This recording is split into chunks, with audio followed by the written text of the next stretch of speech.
Arestado naman ang isang lalaki ng mga operatiba ng Candon City PNP dahil sa kaso nitong lascivious conduct sa barangay Patpata 2nd, Candon City, Ilocos Sur.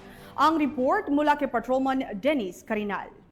Arestado ng mga operatiba ng Candon City PNP ang isang most wanted person sa barangay Patpata 2nd, Candon City, Ilocos Sur, habang kilala naman ni Police Lieutenant Colonel Rodel C. Del Castillo, hepe ng Candon City Police Station, ang akusado na si Alias Sinyo, 45 years old, residente ng Barangay Paras, Candon City, Ilocos Sur. Dakong alas 12 ng tanghali ng maristo ng sabing akusado sa bisa ng warrant of arrest na nilagyan Honorable Emilio Balawis Rubang Mangasar, Presiding Judge Family Court, Branch 8, Candon City, Ilocos Sur, sa kasong lascivious misconduct at may rekomendadong piyansang 200,000 pesos.